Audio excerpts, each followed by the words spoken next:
यदि हम अपने बच्चों को अच्छी चीज़ें नहीं सिखाएंगे तो फिर कौन सिखाएगा। और ये कह देते हैं जब बच्चे बड़े हो जाते हैं तो कहते हैं बच्चे बिगड़ गए। तो बिगाड़ जो होता है बच्चों के अंदर वो शुरुआत से ही होता है, ऊपर जाके नहीं होता। और यदि बच्चों को मान लीजिए अगर में बच्चे हैं, यदि माँ बाप उसको अच्छी बातें सिखाएंगे तो अच्छी बातें सीखेगा, और यदि उसके ऊपर ध्यान नहीं देंगे तो कुछ भी नहीं सीखेगा। और अब आजकल करते क्या है, जब बच्चे का सीखने का समय शुरू होता है तो उसके हाथ में क्या करते हैं, प्लास्टिक का कायदा लेकर दे देते हैं ताकि उसको मुंह में भी लेता रहे और उसके पन्ने पढ़ता रहे, उनको पढ़ता रहे। माँ बाप को अपने बच्चे से कोई मतलब ही नहीं है, और उसके बाद में क्या करते हैं, किसी कॉन्वेंट स्कूल में या गांव के किसी स्कूल में ऐसे ही छोड़ देते हैं, जाएगा तो कुछ सीख लेगा। जबकि वो जो शुरू का समय होता है, जब बच्चा 3 या 4 साल का होता है, उसी समय पर उसका निर्माण शुरू हो जाता है। हमारे यहाँ शास्त्रों में कहा गया बच्चे का निर्माण गर्भ से शुरू होता है। माता पिता जैसे संस्कार अपने अंदर दान करते हैं वही बच्चे के अंदर आते हैं। लेकिन उसके बाद भी जब बच्चे का जन्म हो जाता है, उसके बाद जो 2-3 साल की उम्र में जो उसकी सीखने की क्षमता विकसित होती है और जब वो बच्चों चीज़ों को देखना शुरू करता है, तब उसी के समय उस समय से उसकी शिक्षा आरंभ होती है। और ऐसे में हमारी सबसे बड़ी कमी क्या है, ये देख लीजिए आप, हर कक्षा का ही सिलेबस होता है, 5वीं 6वीं 7वीं 8वीं 9वीं 10वीं, ताकि बच्चों को ये पढ़ाना और ये नहीं पढ़ाना है उनके मानसिक बौद्धिकता के स्तर पर। लेकिन जब बच्चे छोटे होते हैं, ए से एप्पल, बी से बॉल, सी से कैट, तो इन चीज़ों में क्या जाएगा, बच्चे को सिखानी तो वही चीज़ें हैं, ए बी सी डी। तो ए के साथ में एप्पल क्यों जोड़ दी, बी से बाल क्यों जोड़ दी। अब ए से अभिमन्यु भी होता है, बी से बंदा बैरागी भी होता है, सी से चाणक्य भी होता है, डी से दुर्गा माँ भी होती है, ई से एकलव्य होता है, एफ से 4 वेदास होते हैं। जब बच्चा इन चीज़ों को देखेगा, इन चीज़ों को समझेगा, तब वो संस्कार उसके अंदर क्यों नहीं आएंगे। जैसे गर्ग मुनि है, जैसे चरक ऋषि है, जैसे दयानंद सरस्वती है।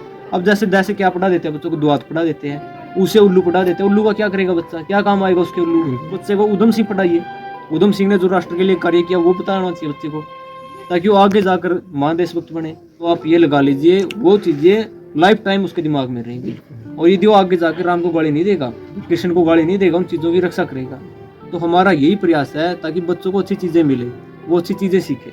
मैं कल की जो शिक्षा है, जो संस्कृति की रीढ़ की हड्डी तोड़ी गई है, उसका मुख्य कारण यही है, ताकि इस देश में कोई नया सुधार न हो सके।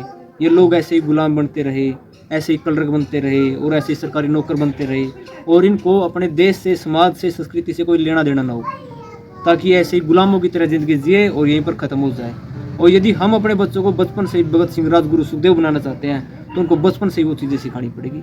और इसमें मैं ये कहता हूँ, ये चीज़ें बच्चों को कम और माँ बाप को ज़्यादा पता होनी चाहिए, उनके आचार्यों को ज़्यादा पता होनी चाहिए, क्योंकि वही तो बताने वाले उन चीज़ों को। अब हमारे कितने धर्मशास्त्र हैं किसी को नहीं पता, 4 वेद कौन से हैं उनके नाम का भी नहीं पता, उनके अंदर है क्या इसके बारे में भी नहीं पता, उनमें मंत्र कितने इनका तो छोड़ ही दीजिए आप, पढ़ना तो बहुत दूर रहा, वेद पढ़ेगा कौन उस चीज़ को।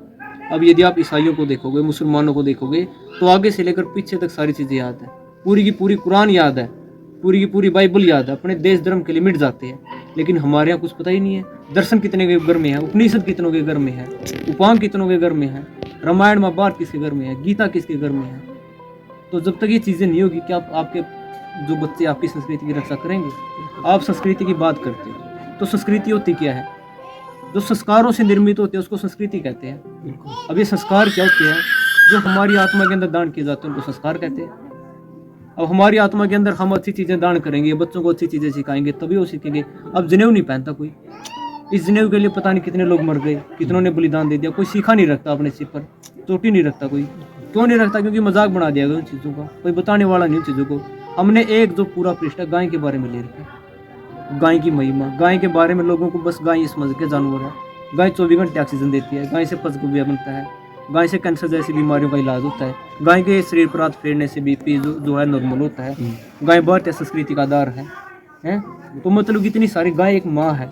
सबसे बड़ी बात तो यह है, जो माँ है गाय, मतलब कि अपने बच्चे से भी ज़्यादा जो उसको पालने वाला उसकी रक्षा करती है गाय। तो एक पशु तो कह ही नहीं सकते गाय को, और गाय के स्थान पर पाल के रखा है, भैंस पाल रखी है, जिसको किसी चीज़ से कोई लेना देना ही नहीं है। तो इन सब चीज़ों से जब बच्चा गाय के बारे में पढ़ेगा, वेद संस्कृति के बारे में पढ़ेगा, तभी तो देश की रक्षा करेगा, संस्कृति की रक्षा करेगा। और कोई चारा है इसके अलावा संस्कृति की रक्षा करने का। अब आप मुझे ये बताइए, आपको कितने देशभक्तों के नाम याद हो, आप मुझे अपनी तरफ से मतलब कि गिन के 5-10 हाँ 15 हो सकते हैं, 20 हो सकते हैं बस। लेकिन बलिदान कितनों ने दिया, 7,32,000 तो ऑन रिकॉर्ड है। बिल्कुल। और उसके अलावा क्या कोई मरा नहीं है देश में? नहीं, बहुत सारे महापुरुष ऐसे भी हुए हैं जो मतलब स्वतंत्रता सेनानी जी, जिसका मतलब जिक्र ही नहीं, पता ही नहीं हमने बस। कौन थे कौन नहीं। तो हम लोगों ने 60 तो कम से कम ले रखे हैं, कम से कम 50-60 तो ऐसे हो जिनके बारे में बच्चों को पता चले। तो इसमें मतलब कि हम लोगों ने हर चीज़, रामायण है, रामायण में एक बच्चे से पूछा गया वो लक्ष्मण कौन है? तो वो कहने लगा जी सीता का पति है। तो उसको यही नहीं पता सीता उसकी भाभी है या उसकी पत्नी है। अब बताइए क्या करेंगे वो लोग। जिस लक्ष्मण ने कभी सीता का चेहरा नहीं देखा, अपने पूरे जीवन में लक्ष्मण ने अपनी भाभी का चेहरा नहीं देखा। जब श्री राम जी लंका की तरफ जब माता सीता की खोज कर रहे थे, तब जब उनको रास्ते में सीता के कंगन मिलते हैं, गहने मिलते हैं, तब श्री राम जी लक्ष्मण से पूछते हैं देखना इनमें से सीता के ये माता सीता के गहने हैं या किसके हैं। तो वो कहता है भैया मुझे और चीज़ों के बारे में तो पता नहीं, क्योंकि उसमें अंदर बाड़ियाँ भी थी, कंगन भी थे, कई और चीज़ें थे, लेकिन ये पंजेब जरूर माता सीता की है। तो वो कहने लगा कैसे? बोला हर रोज मैं अपनी माता सीता के पाँव छूता था और ये पंजेब मेरे सामने आती थी। तो ये इतना उदार चरित्र है हमारे यहाँ पर विद्वानों का, महापुरुषों का। तो ये देख लीजिए, उसको ये नहीं पता था सीता दिखती कैसे है, तब जाकर वो आज उनका इतिहास मिला। रामायण महाभारत के बारे में नहीं पता किसी को, क्या देश की रक्षा करेंगे वो, क्या समाज को बचाएंगे। राजा दिलीप के बारे में नहीं पता, जिसने एक संस्कारवान पुत्र के लिए गाय नंदिनी की रक्षा की। गाय नंदिनी के साथ चलता था, उठता था, बैठता था, खाता था, पीता था, सारे काम गाय के साथ करता था। गाय के मतलब पूरा जीवन गाय को समर्पित कर दिया था उसने। और जब बाद में जो हमारे देवी देवता थे उन्होंने उसकी परीक्षा लेने के लिए एक शेर बना दिया नकली का, और शेर को गाय के ऊपर आक्रमण करवा दिया। तो राजा दिलीप कहता है शेर से गाय को मत खा, मुझे खा ले। तो ऐसे लोग भी हुए। और जब शेर उसकी तरफ झपटा तो गायब हो गया, तो उसकी जो परीक्षा थी वो एक प्रकार से। राजा हरिश्चंद्र हुए, सत्य के लिए अपना सारा जीवन न्यौछावर कर दिया। कितने राजा सूरजमल हुआ है, गुरु गोविंद सिंह जी हुए, शिवाजी हुए, महाराणा प्रताप हुए, कौन बताएगा इन चीज़ों के बारे में। संभाजी महाराज ने अपने पूरे जीवन काल में 120 से ज़्यादा युद्ध लड़े हैं और कोई भी युद्ध नहीं आ रहा। 14 वर्ष की उम्र में इतने युद्ध लड़ गए थे, आज बच्चे सोच भी नहीं सकते।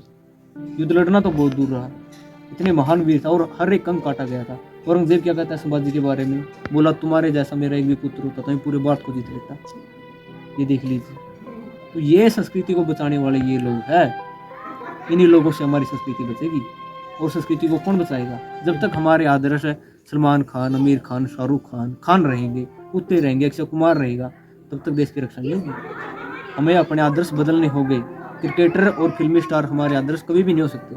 क्या देते हैं देश को ये, क्या करते हैं देश के लिए ये? मतलब क्रिकेट से आप मुझे ये बताइए देश का इस चीज़ में फ़ायदा होता है, फिल्मों से इस देश का ये फ़ायदा हुआ। कोई 2-4 फिल्में ढंग की बनती है, उन्हीं को घसीटते रहते हैं, फिरते रहते हैं। नहीं तो 99% फिल्मों में अश्लीलता, नकली गाने, अय्यासी, प्यार, मोहब्बत, प्रेम, ये सब चलता रहता है। और संस्कृति को ऐसे उछाल रखा है। हमारे यहाँ गाना आता, शर्म टांग दी किक्कर पे टांग रखी है शर्म को। तो ये बात देख लीजिए आप। और इन्हीं चीज़ों से आज हर घर के अंदर एक बॉक्स है जिसको कहते हैं टीवी, और एक हाथ में टीवी हो गया जिसको कहते हैं मोबाइल फ़ोन। इन दोनों चीज़ों ने सारा नाश कर